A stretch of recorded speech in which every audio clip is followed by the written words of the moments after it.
I'm Cole, 35, a software developer from Boston who created an AI security system that changed everything. My family never thought I'd amount to much, especially my sister Allison. When our annual Thanksgiving dinner came around, she told me I wasn't ready to sit with the family yet, so I stayed home alone, focused on closing my deal, and watched it break on the news instead. Funny how success changes how people see you. Before I tell you how my family went from shutting me out to camping in my lobby, drop a comment telling me where you're watching from, and hit that subscribe button if you've ever been underestimated by the people who should believe in you most. Growing up in the Marshall family meant living with impossibly high standards. I was the middle child sandwiched between two perfect siblings who seemed genetically programmed for traditional success. My father, James, was a renowned cardiovascular surgeon at Massachusetts General Hospital, saving lives and earning accolades that filled an entire wall in his home office. My mother, Patricia, held a tenured position as a professor of economics at Harvard, publishing papers that shaped fiscal policy across the country. My older sister, Allison, followed in Mom's academic footsteps before becoming a ruthlessly effective corporate lawyer, while my younger brother, Bradley, was the investment banker wonderkind who made his first million before turning 25. And then there was me, Cole Marshall, the creative one, the dreamer, the kid who took apart computers instead of studying for standardized tests. I wasn't a bad student, but next to my siblings' perfect GPAs and test scores, my solid B+ average looked like failure. I was more interested in how things worked than in memorizing facts for exams. I'd spend hours coding while my siblings attended academic decathlons and debate competitions. When is Cole going to find something practical to focus on? This question became the constant refrain at family dinners. I'd sit there quietly as they discussed Allison's latest courtroom victory or Bradley's newest investment strategy, feeling increasingly invisible. My father would pat me on the shoulder and say, "You just haven't found your path yet, son," but the subtext was clear: my path wasn't measuring up to the Marshall family standard. The breaking point came during my sophomore year at Boston University. While my siblings had attended Ivy League schools, BU was considered a step down in the family hierarchy. I was studying computer science, but spending most of my time developing an algorithm for enhanced security authentication that I believed could revolutionize online privacy. When I told my family I wanted to drop out and start my own tech company, you would have thought I'd announced plans to join a cult. "You cannot be serious," my father said, putting down his fork at Sunday dinner. "You need credentials in this world, Cole."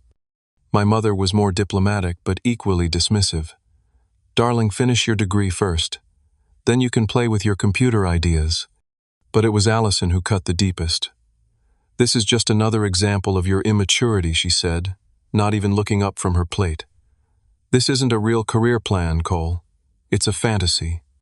Only my grandfather Robert, my father's father, showed any support. A self-made man who built a construction business from nothing, he pulled me aside after dinner. "They don't understand people like us," he whispered, slipping me a check for $5,000. "Go make something, prove them wrong." He passed away 3 months later, never getting to see what his belief in me would eventually create.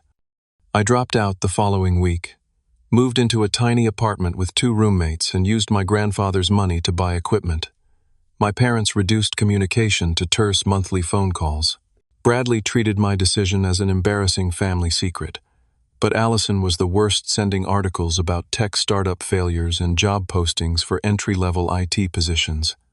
"Just trying to help you have a backup plan," she'd say, with that mixture of condescension and pity that became her default tone with me. The family events became increasingly uncomfortable. At Thanksgiving that year, I was seated at the kids' table despite being 22 years old. By Christmas, conversations stopped when I entered rooms. My projects and progress were never deemed important enough to discuss alongside Allison's law firm partnership track or Bradley's portfolio performance. The pattern continued for years. As my family climbed higher in their prestigious careers, I was systematically excluded from their narrative of success. Holiday invitations became conditional on not discussing my hobby, as they called my business. Family photos mysteriously featured everyone but me. When my grandmother had her 75th birthday celebration, Allison called to tell me the dress code was successful professional. When I arrived in my best suit, she took one look at me and said I meant successful by normal standards, Cole, not startup casual. I ended up in none of the official family photos that day. By the time I turned 30, the pattern was set. I was the family's cautionary tale, the example of potential squandered. What they didn't know was that their rejection had only hardened my resolve to succeed on my own terms. The first 3 years after leaving college were brutal. Boston winters feel especially cold when you're choosing between heating your apartment and buying server space. I worked as a barista in the mornings, did freelance coding projects all afternoon, and developed my security software deep into the night. I slept on an air mattress that slowly deflated through the night, leaving me essentially on the hardwood floor by morning. My roommates eventually moved out, unable to tolerate my around-the-clock work schedule and the constant ramen smell. I couch-surfed for months, carrying my laptop and a backpack of clothes from friend to friend, until everyone's hospitality wore thin. It was during this low point, sleeping in a 24-hour coffee shop and pretending to work while actually catching naps, that I met Marcus Reed. He caught me closing my eyes for too long, and instead of reporting me to management, he sat down and asked what I was working on. Marcus had just sold his small web development company and was looking for his next project. Unlike my family, he actually listened when I explained my vision for an AI-driven security system that could recognize patterns invisible to traditional security protocols. Where they heard fantasy, he heard potential. "You're thinking 5 years ahead of the market," he said, eyes wide, after I showed him my prototype. "This could change everything." 2 weeks later, we were business partners, working out of his spare bedroom with a whiteboard, 2 laptops, and endless determination. Marcus invested $70,000 to get us started enough to register the company, file preliminary patents, and create a functioning demo. But our first real venture, SecureCore, failed spectacularly after 18 months. We misjudged the market timing, launched too early with too many bugs, and burned through our capital before gaining traction. Marcus was undeterred. "Edison failed thousands of times before the light bulb," he reminded me as we packed up our small office. "We just found one way that doesn't work." Our second attempt was more focused. We named it Quantum Lock and concentrated solely on developing the AI aspect of the security system. We lived on instant noodles and worked out of a shared workspace where we could only afford to rent desk space 3 days a week. The other days we worked from public libraries or any coffee shop with free Wi-Fi and lenient policies on how long customers could stay. The algorithm was revolutionary, but convincing anyone to invest proved nearly impossible. Venture capitalists would listen politely before explaining that our goals were too ambitious, our team too small, our experience too limited. "Come back when you have more traction" became the standard rejection. After 37 failed investment pitches, we were nearly ready to give up. Our personal savings were depleted, and Marcus had already taken out a second mortgage on his condo. We gave ourselves 1 month to find funding before we would have to shelve the project and find regular jobs. That's when Rachel Kim entered our story. A partner at Horizon Ventures, she specialized in high-risk, high-reward tech investments. Unlike other VCs who sent junior associates to our pitch, Rachel came herself and asked questions that showed she truly understood what we were building. "Everyone else is thinking about fixing today's security problems," she said after our presentation. "You're preventing tomorrow's. That's where the real value island." Rachel invested $1.5 million for a 15% stake in Quantum Lock. It wasn't the largest seed round in Boston's tech scene, but it was enough to rent real office space, hire 4 key employees, and give ourselves actual salaries for the first time in years. Dominic Alvarez joined as our lead engineer, a coding genius who could translate my theoretical algorithms into functioning code faster than anyone I'd ever met. Sophia Washington came aboard to handle marketing and business development, bringing connections from her years at larger tech firms. With a real team in place, Quantum Lock began to gain momentum. Our first client was a small regional bank, looking for enhanced security after a minor breach. The implementation wasn't perfect, but our system caught several intrusion attempts that their traditional security had missed. Word began to spread in financial circles. By year 3, we had 27 clients, mostly small to mid-sized financial institutions, and a few healthcare companies with sensitive data concerns. We were profitable, though, just barely, and beginning to draw attention from industry publications. An article in Tech Innovator called our approach potentially revolutionary and placed us on their companies to watch list. I sent the article to my family, hoping for some acknowledgement. My mother replied with a brief, "Congratulations." My father said nothing, and Bradley sent back, "Nice write-up, bro," which was actually progress for him. Allison's response was typically, "Allison, interesting small start. Let me know when Fortune or Wall Street Journal covers you."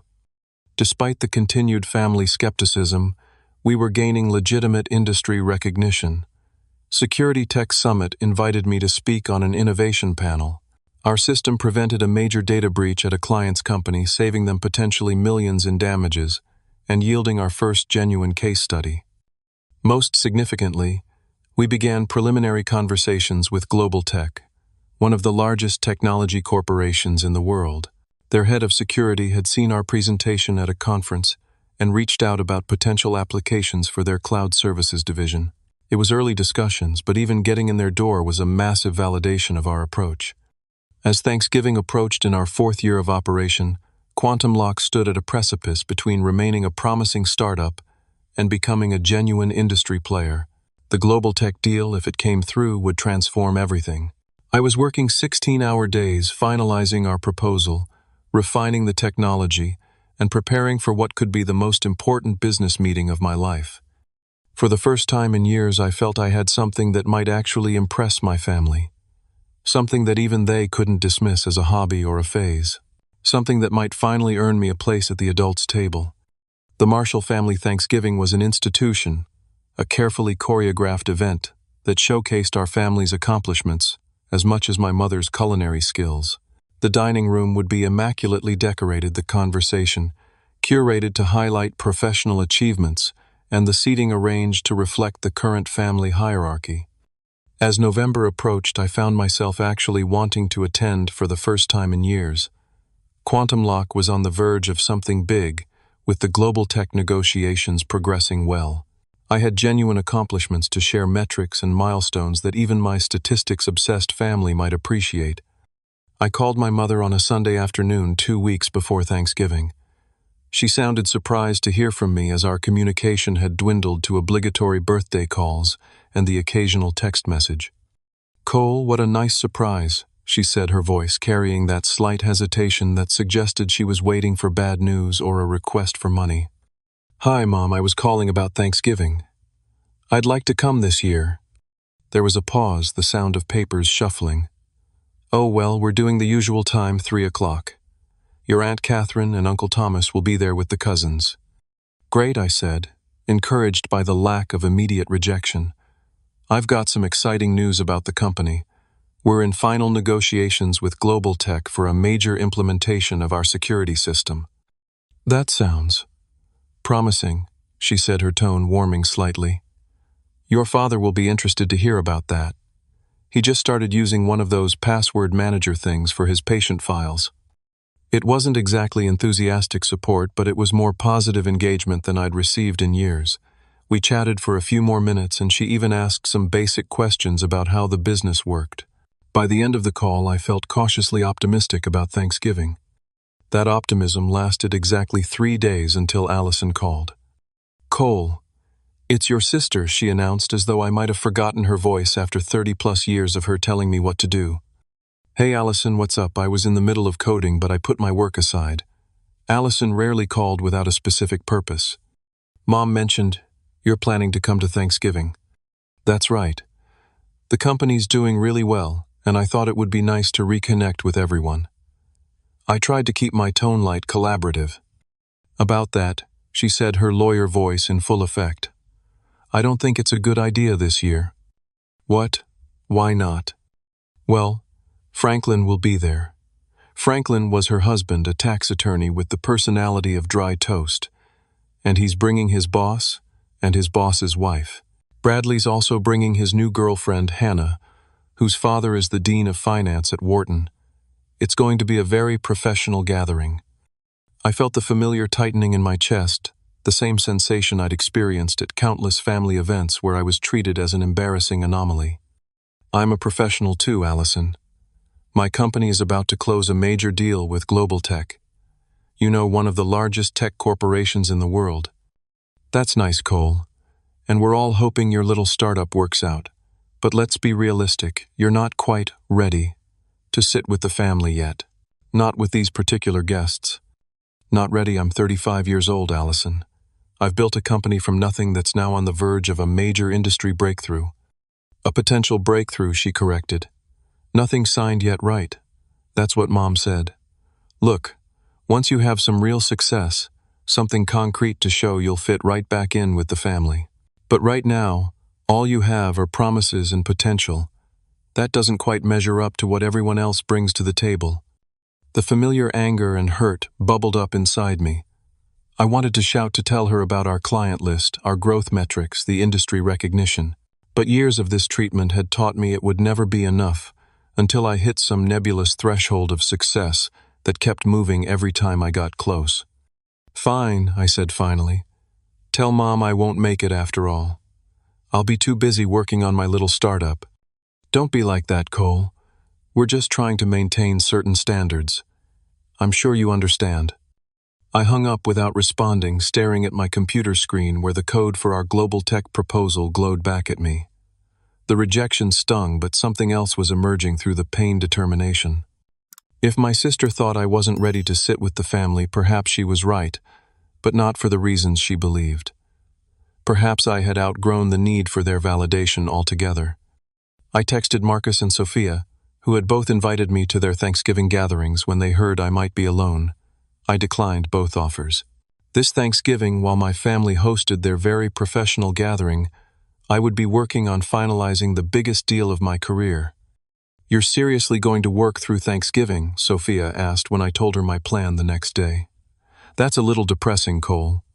Actually, it feels right, I said, surprising myself with how much I meant it. For once, I'm choosing my own path completely, not trying to earn my way back to a table where I was never really welcome. Marcus clapped me on the shoulder. Their loss, man. But if you change your mind, my door's open. My mom makes enough food for an army. I spent the week leading up to Thanksgiving in a state of focused determination. Every slight, every dismissive comment, every condescending look from my family had been quietly fueling my drive for years. Now, rather than trying to prove them wrong, I was simply moving forward on my own terms. The Global Tech proposal was nearly complete, but there were still technical challenges to solve. Their security infrastructure was complex, and integrating our system would require custom solutions. These were exactly the kind of puzzles that had always captivated me, the challenges my family had dismissed as frivolous hobbies. As Thursday approached, I received a text from my mother. "We'll miss you tomorrow. Maybe Christmas." It was a peace offering of sorts, but the implied conditionality was clear. My presence remained optional, dependent on factors beyond simply being their son and brother. I replied with a non-committal, "We'll see," and turned my attention back to the work that now defined me far more than my family name ever had. Thanksgiving Day dawned clear and cold in Boston. From my apartment window, I could see families carrying covered dishes across the street, heading to gatherings where they were unconditionally welcome. For a brief moment I felt a pang of loneliness, but it dissipated as I turned to my desk and opened my laptop. Today was more than just a holiday I was skipping. It was the day Global Tech's executive team would review our final proposal. While most of America ate turkey and watched football, decisions were being made that could transform Quantum Lock from promising startup to industry leader. I made a pot of coffee, set up multiple monitors on my dining table, and dove into last-minute optimizations of our presentation materials. Our proposal to Global Tech was comprehensive, implementing our AI security system across their cloud services division, protecting data for millions of users worldwide. The contract value was substantial, but the credibility of having Global Tech as a client would be worth even more. Around noon, my phone buzzed with a text from Marcus. "Happy Turkey Day, man. How's it going?" I sent back a quick update and a photo of my workspace surrounded by empty coffee cups and takeout containers. Marcus replied hardcore, My mom says there's a plate for you if you change your mind. I smiled but stayed focused. The holiday provided an unusual quiet, no emails or calls interrupting my flow state. By mid-afternoon, when my family would be sitting down to dinner, I had refined our integration timeline and added several security enhancements that strengthened our proposal. At 4:30, my concentration was broken by an incoming email from Linda Zhao, Global Tech's Chief Security Officer. My heart raced as I opened it. Cole, our team reviewed your proposal this morning. Very impressive overall, but we have concerns about scaling the system for our user volume. Can we discuss solutions? This wasn't rejection, but it wasn't approval either. It was a challenge one that needed an immediate response. I called Marcus, who answered amid the sound of family chatter in the background. We've got a potential roadblock with Global Tech, I explained. They're worried about scale. Want me to come over? I can leave in 20. No, enjoy your family time. I'll take a first crack at it and call if I need backup. I spent the next 3 hours rebuilding portions of our architecture, designing a more distributed approach that could handle Global Tech's massive user base. As the evening wore on, I lost track of time, fully immersed in solving the puzzle before me. At 9:15, my phone rang. It was Rachel Kim, our investor. Shouldn't you be in a turkey coma right now? I asked. I could ask you the same thing, she replied. I just got a call from my contact at Global Tech. They said you sent over revised architecture specs an hour ago, on Thanksgiving evening. They're impressed with the responsiveness. Did they say anything about the technical solution? They're reviewing it now. Their team actually went back to the office after dinner to look at it. That's a good sign, Cole. Very good. After hanging up, I paced my apartment, too anxious to sit still. This was the culmination of years of work of believing in something no one else could see. If the deal went through, it would validate everything. If it didn't, my computer chimed with an incoming video call request at 11:20. It was Linda Zhao. I took a deep breath, straightened my shirt, and accepted the call. Linda's face appeared the Global Tech office, visible behind her. Several other people were gathered around a conference table looking at screens. Cole, hope we're not interrupting your holiday too much, she began. Not at all. What did you think of the revised architecture? Linda glanced at her team, then back at the camera. We think it's brilliant. The distributed processing approach solves our scaling concerns, and the redundancy features actually improve on our current security protocols. I tried to maintain a professional demeanor, but inside I was soaring. We'd like to move forward, she continued. Our legal team is drafting the contract now.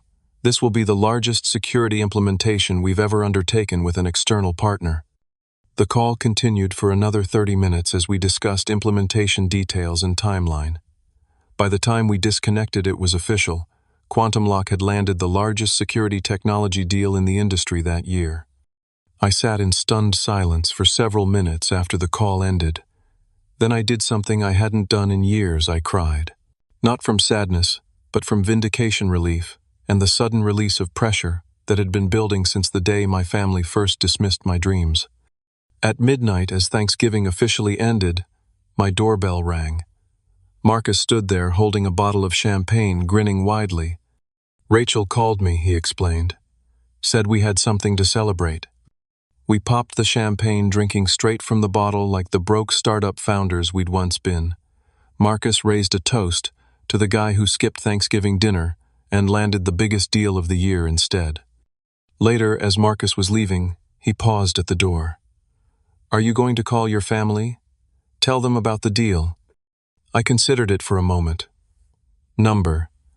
The announcement goes public tomorrow morning. They can find out along with everyone else. Marcus nodded, understanding the years of context behind that decision. Well, I'm proud of you, man. You built something real, something important. After he left, I sat by my window looking out at the quiet post-holiday street. Somewhere across the city, my family was sleeping in their elegant homes, unaware that by morning my name would be appearing in business news headlines nationwide. For the first time in my adult life, I didn't need their approval or recognition. I had built my own table, and it turned out to be larger and more significant than theirs had ever been. I woke the next morning to the insistent buzzing of my phone. Disoriented and still wearing yesterday's clothes, I fumbled to silence the noise without checking who was calling. The digital clock on my nightstand read 6:15 far earlier than I typically started my day. The phone immediately began buzzing again. This time I glanced at the screen.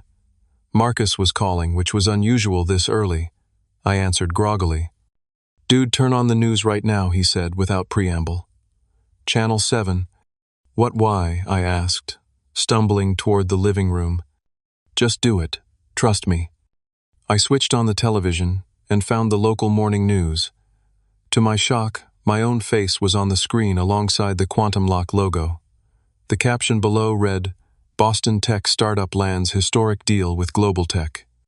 The news anchor was mid-sentence, estimated to be worth over $120 million, making it the largest security technology acquisition in industry history. Quantum Lock, founded by Boston native Cole Marshall, will implement their artificial intelligence security system across Global Tech's entire cloud infrastructure. "What the hell?" I muttered into the phone. The press release wasn't supposed to go out until 9. Global Tech jumped the gun. Marcus explained, his voice brimming with excitement. Their CEO announced it during a pre-market interview on Bloomberg. "It's everywhere, man. TNBC, Fox Business, Wall Street Journal, online. We're trending on Twitter." I sank onto my couch watching as the news segment continued, showing B-roll footage of our office building and stock photos of cybersecurity concepts. They cut to a brief clip of Linda Zhao praising our technology as revolutionary and years ahead of conventional security approaches. "This is insane," I said, still processing. "Check your email and messages," Marcus suggested. "I bet they're blowing up." He was right. When I looked at my phone, I had 73 new emails, 47 text messages, and countless notifications from LinkedIn, Twitter, and other platforms. Industry contacts, former colleagues, old friends, and complete strangers were all reaching out, congratulating me, or seeking connections. As I scrolled through the messages, my phone rang again. This time it was my mother.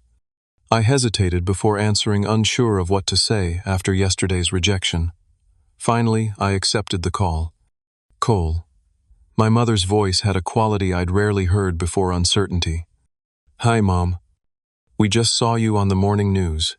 Your company, this deal with Global Tech. Is it really worth over $100 million? $127.5 million to be exact," I replied, a small part of me enjoying the shock value of the number, plus implementation fees and a 5-year service contract. There was silence on the other end. Then what sounded like my father's voice in the background asking questions. "Your father wants to know if this island, real, if it's definite." The contracts were signed last night. The announcement went out early this morning. So yes, it's very real. "Oh my goodness," she breathed. "Cole, why didn't you tell us? We had no idea it was this serious." I tried to, Mom. "Remember when I called about Thanksgiving? But Allison said I wasn't ready to sit with the family yet." Another pause. "That was a misunderstanding," she said carefully. "We would have loved to have you there if we'd known about this wonderful news." That's kind of the point, isn't it? I should be welcome regardless of news or deals or dollar amounts. Before she could respond, my call waiting beeped. It was Bradley. "Mom, I need to take this. Bradley's calling." Of course. We'll talk more later. We're very proud of you, Cole." I switched to Bradley's call, bracing myself for whatever version of my brother I was about to encounter. "Cole, holy shit, man," Bradley exclaimed, sounding genuinely excited. "You're all over the financial news. My colleagues are asking if you're my brother. This is incredible." "Thanks, Bradley. It's been a long time coming." "No kidding. Listen, we should get together soon. I've got some contacts at Morgan Stanley who would love to discuss investment opportunities now that you're scaling up." Of course. Bradley wasn't just congratulating me. He was positioning himself to benefit from my success. Still, it was the most enthusiastic he'd been about my career ever. "Sure, we can talk about that sometime," I said, non-committally. Great. "Hey, did Allison call you yet?" "No, why?" Bradley chuckled. "She's freaking out. Called me at 5:30 this morning when she saw the early business reports. I think she's worried you're going to tell everyone how she uninvited you from Thanksgiving. That's not really my style, I said, though the thought had briefly crossed my mind. Well, expect a call. She's in full damage control mode. Anyway, congrats again. This is massive. After hanging up with Bradley, I noticed Allison had indeed called 3 times and left multiple text messages, each more urgent than the last. Cole, call me as soon as you get this. Just saw the news. We need to talk. Please call back. It's important. I set my phone aside without responding. Let her sweat a little, I thought. After years of diminishing my work, a few hours of uncertainty seemed fair. My phone continued to explode with notifications throughout the morning. Rachel called to discuss the PR strategy, now that the news had broken early. Sophia was coordinating with journalists for follow-up interviews. Dominic was fielding technical questions from Global Tech's implementation team. In the midst of this whirlwind, I received an unexpected call from Darius Jackson, my freshman year roommate, who had gone on to become a reporter for the Boston Business Journal. Cole, Marshall Tech, wonderkind. Should have kept in better touch, man. Darius, long time. I'm guessing this isn't just a social call. That obvious, huh? Yeah, I'm writing the feature on your Global Tech deal. Everyone's talking about the dollar amount, but I want the human story. The journey. Give me something nobody else has. I considered for a moment. How about this yesterday, while I was finalizing this historic deal, my own sister told me I wasn't successful enough to attend family Thanksgiving. Darius whistled. That's cold, and perfect for my angle. Mind if I use that? I hesitated, then decided against it. Actually, let's keep family out of it. Focus on the technology and the business challenges instead. Your call. But that would have made one hell of a lead. By noon, I finally returned Allison's call more out of curiosity than obligation. Cole, thank God, she answered immediately. I've been trying to reach you all morning. I've been busy. Lots of press and industry calls about the deal. Yes, the deal. It's impressive. Truly. I had no idea things had progressed to this level. That's because you never asked Allison. None of you did. She sighed heavily. I may have been hasty in my assessment yesterday about Thanksgiving. It was poor judgment on my part. This was as close to an apology as Allison Marshall had ever given anyone. Under different circumstances, I might have savored it more. Instead, I felt strangely detached. Water under the bridge, I said. Was there something specific you needed? Actually, yes. The family is getting together tomorrow for lunch at Dad and Mom's. We'd very much like you to join us. Franklin's boss was quite impressed when your name came up at dinner yesterday. He apparently uses Global Tech services for his firm and was fascinated to learn about the family connection. There it was. Not an invitation based on familial love or genuine interest in my life, but on what social capital my sudden success could provide. I'll check my schedule, I said neutrally. We're in full implementation mode now, so things are pretty hectic. Please try to make it, she pressed. It would mean a lot to everyone. After ending the call, I stood by my apartment window watching people on the street below going about their normal Friday activities, unaware that my life had transformed overnight. The familiar Boston skyline looked different somehow, as if the buildings had shifted slightly while I slept. It wasn't the city that had changed, of course. It was me, and more importantly, how the world perceived me. I turned back to my laptop where emails continued to pour in. Among them was a message from Darius' subject line, "Just saw this." He had attached a link to a business forum where someone had posted Quantum Lock CEO Cole Marshall was reportedly working through Thanksgiving to close the Global Tech deal, while his family celebrated without him. Talk about dedication. The story was already taking on a life of its own. By tomorrow, who knew what narrative would emerge? One thing was certain. I wasn't the same invisible middle child anymore. For better or worse, I was now Cole Marshall Tech success story. And my family, who couldn't make room for me at their Thanksgiving table, would be dealing with that new reality very soon. Saturday morning arrived with clear skies and a crisp November chill. I had spent most of Friday fielding press inquiries, reassuring clients that the Global Tech deal wouldn't affect their service and beginning preliminary implementation planning with Linda's team.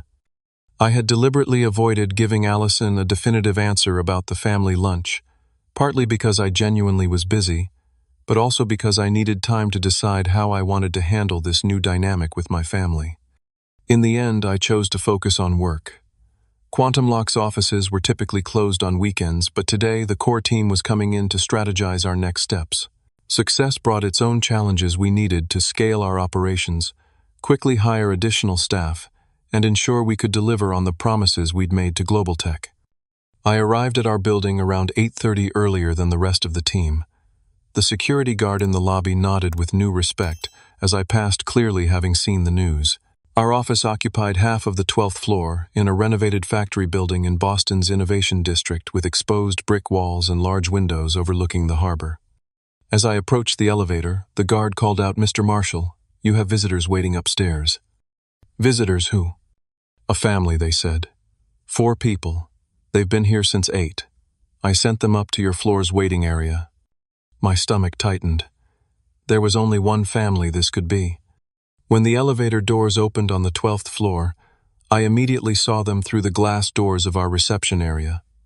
My father standing stiffly by the window, my mother perched nervously on the edge of a chair, Bradley examining our awards wall with his hands clasped behind his back, and Allison pacing while checking her phone.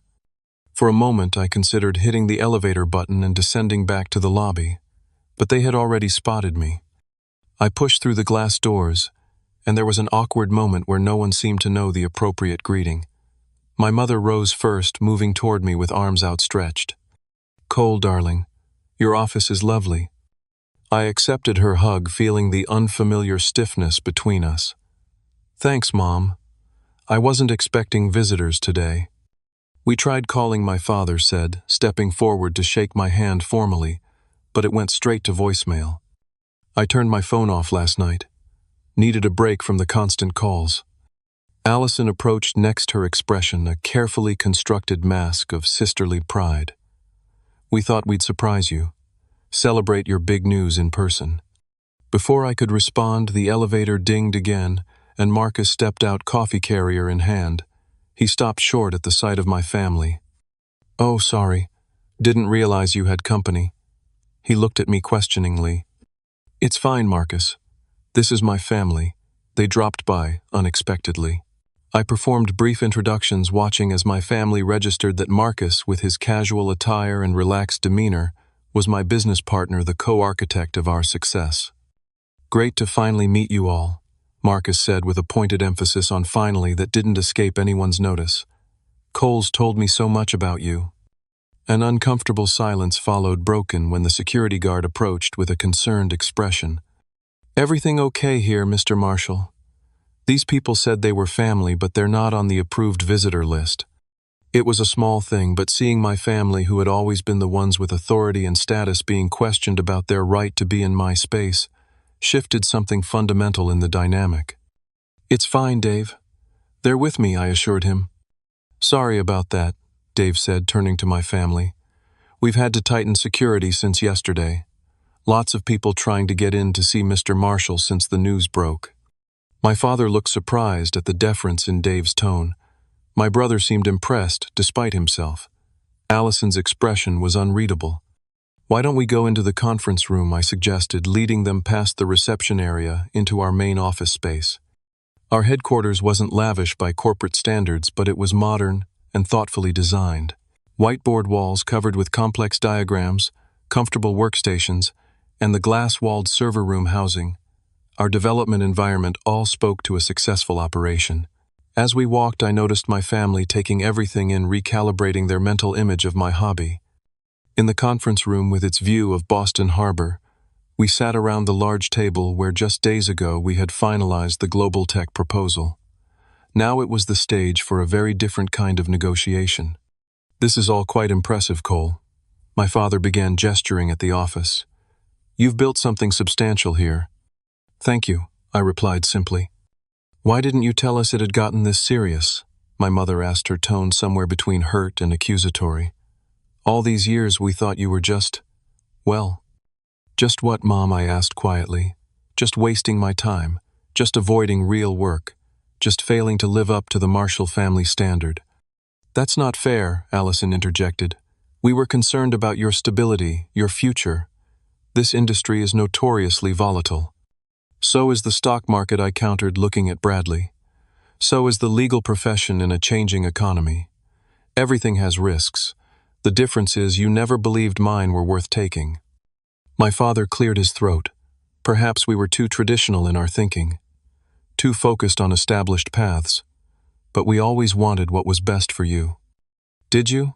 Or did you want what would reflect best on you? The question hung in the air, uncomfortably direct after years of polite evasions and unspoken judgments. Bradley surprisingly broke the tension. He's right, Dad. We were all pretty dismissive of Cole's work. I know I was. He turned to me.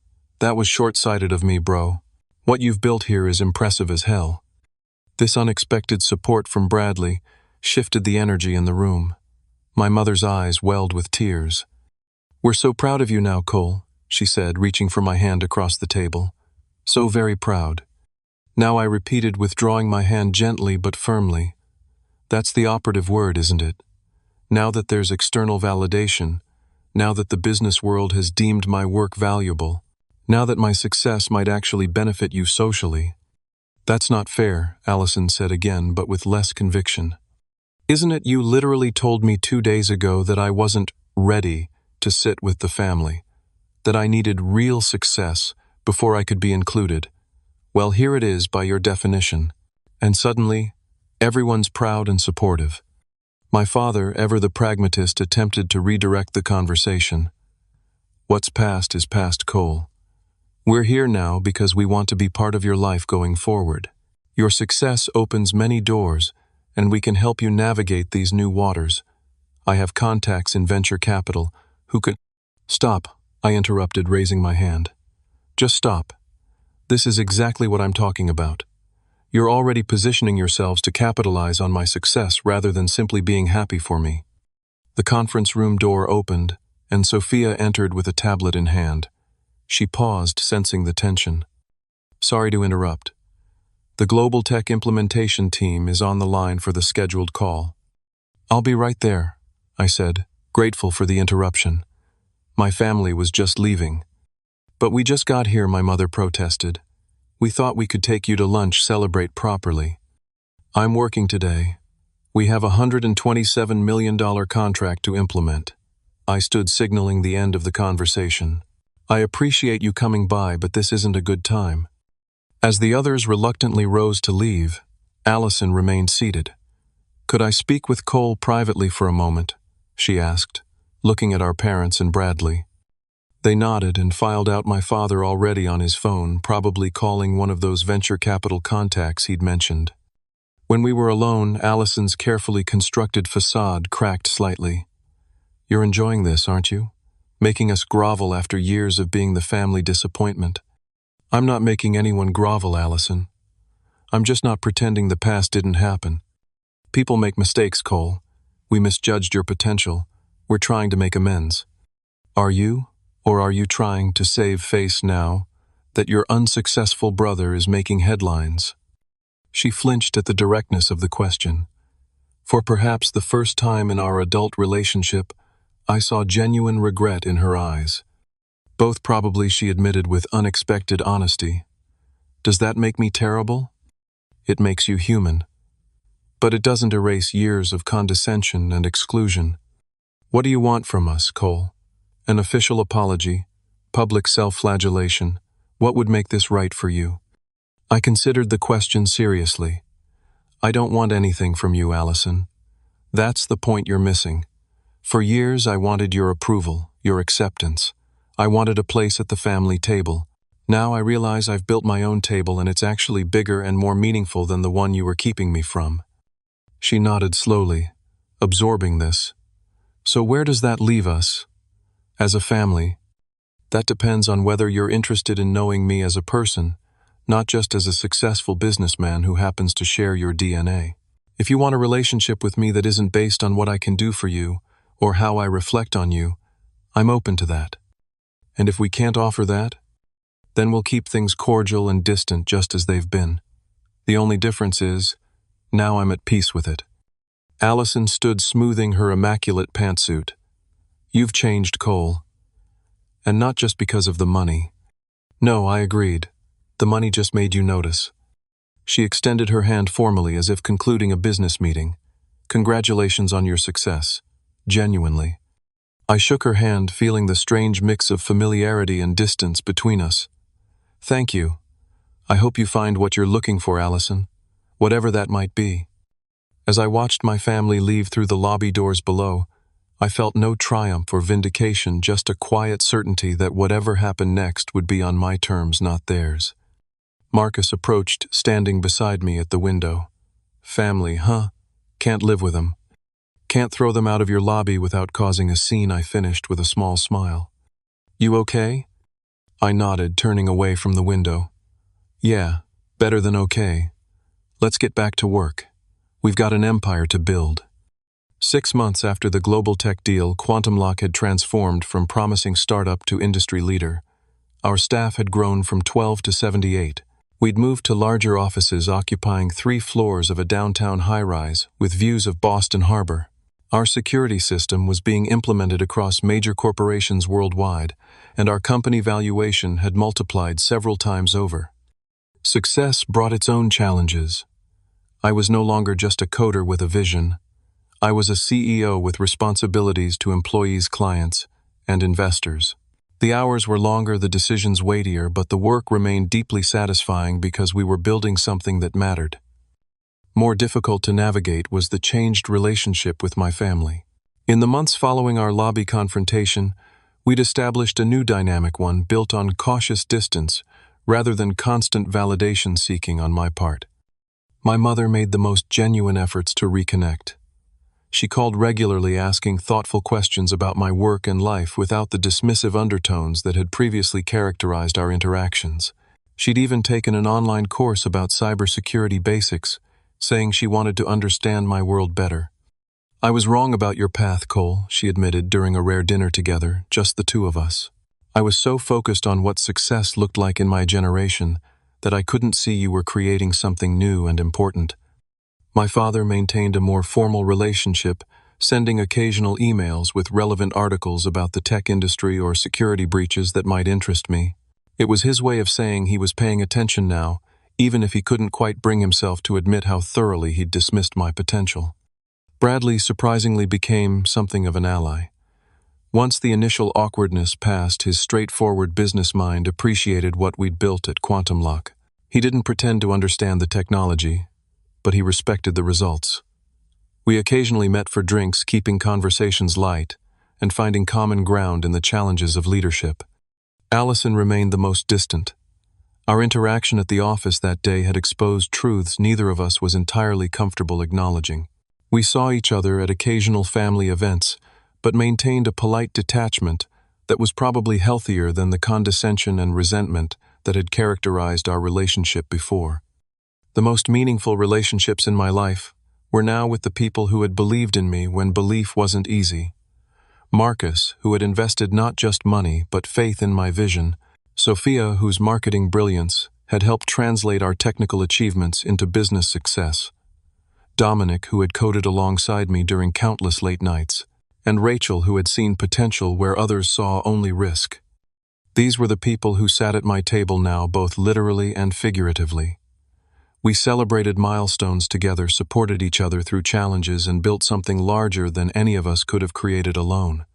Perhaps the most unexpected development in my post-success life was meeting Natalie Chen, a brilliant data scientist who joined our team to help refine our AI algorithms. Unlike most people I met now, she had no idea who I was when we first encountered each other in the company kitchen at 3 a.m, both of us working late. You look like you need this more than I do, she said, sliding her freshly brewed cup of coffee toward me. Don't we have an intern for coffee runs, I joked. Probably. But interns sleep at night like normal humans. We talked for an hour about algorithms and neural networks and the ethical implications of AI security systems. Not once did she mention the company's valuation or my personal net worth. When she finally asked my name and role, her only response was, "Oh, Well, your security architecture has some interesting vulnerabilities in the authentication protocol. Want me to show you? Natalie valued me for my mind, my ideas, my character, not my success or status. Our relationship developed slowly, built on intellectual respect and genuine connection, rather than the social positioning that had defined so many interactions in my life. Around this time, I also made a decision that surprised many but felt deeply right to me. I established the Marshall Innovation Scholarship, funding education for students pursuing unconventional paths in technology. The application process specifically sought out creative thinkers who might not thrive in traditional academic environments, people like the younger version of myself, who had been told their ideas were too impractical or ahead of their time. When the first scholarship recipients were announced, I invited my grandfather's widow, my step-grandmother Eleanor, to the ceremony. She was in her 80s now, but her eyes were bright as she watched these young innovators receive recognition and support. "Robert would be so proud," she whispered, squeezing my hand. "He always said you had the spark, just like him." Her words meant more than any business award or financial milestone. They connected me to the one family member who had seen my potential when it was just potential, nothing more. The corporate culture we built at Quantum Lock reflected these values. We hired for creativity and problem-solving ability rather than credentials. Our team included PhDs alongside self-taught programmers who had never set foot in a college classroom. What mattered was the capacity to think differently, to see solutions where others saw only problems. One afternoon, as I was reviewing architectural plans for our new research facility, Marcus knocked on my office door. "Got a minute? There's something you should see." He led me to the conference room where a large monitor displayed a business news program. The anchor was discussing the upcoming 5th anniversary of the global tech deal. Industry analysts initially questioned whether Quantum Lock could deliver on their ambitious security promises, the anchor was saying. 5 years later, the system has prevented an estimated $12 billion in potential breach damages across their client base. The company that many dismissed as an unrealistic startup has fundamentally changed how we approach digital security. Marcus muted the television. 5 years, man. Can you believe it? Sometimes, I admitted. Other times it still feels like we're that tiny team working out of your spare bedroom trying to convince someone to take us seriously. Speaking of taking things seriously, Marcus said your sister called the main office line this morning, said she couldn't reach you on your cell. My relationship with Allison had thawed slightly over the years, but we still maintained a certain distance. What did she want? To invite you to Thanksgiving. Said it wouldn't be the same without you. I laughed at the irony. Funny how things change. You going to go? I considered the question seriously. Maybe. Not because I need their approval anymore, but because I'm secure enough now to engage with them on my own terms. Growth. Marcus nodded approvingly. Look at you, all emotionally mature and stuff. The journey from rejection to success had taught me many things, but perhaps the most important was this: true validation comes from within and from the people who believe in you when belief isn't easy. Success might change how the world sees you, but it shouldn't change how you see yourself. I had spent years trying to earn a place at my family's table, only to discover that building my own table, surrounding myself with people who valued me for who I was, not what I achieved, was far more satisfying. The next time someone tells you you're not ready for a seat at their table, consider whether that's the table you really want to sit at. Sometimes the greatest success comes from creating spaces where you and others like you can thrive on your own terms. Have you ever been underestimated by the people who should have believed in you most? Drop a comment below sharing your experience and how you proved them wrong. If this story resonated with you, please hit that like button and subscribe to hear more tales of unexpected triumphs. And remember, sometimes the best revenge isn't just success, it's finding happiness on your own terms. Thanks for watching, and I'll see you in the next video.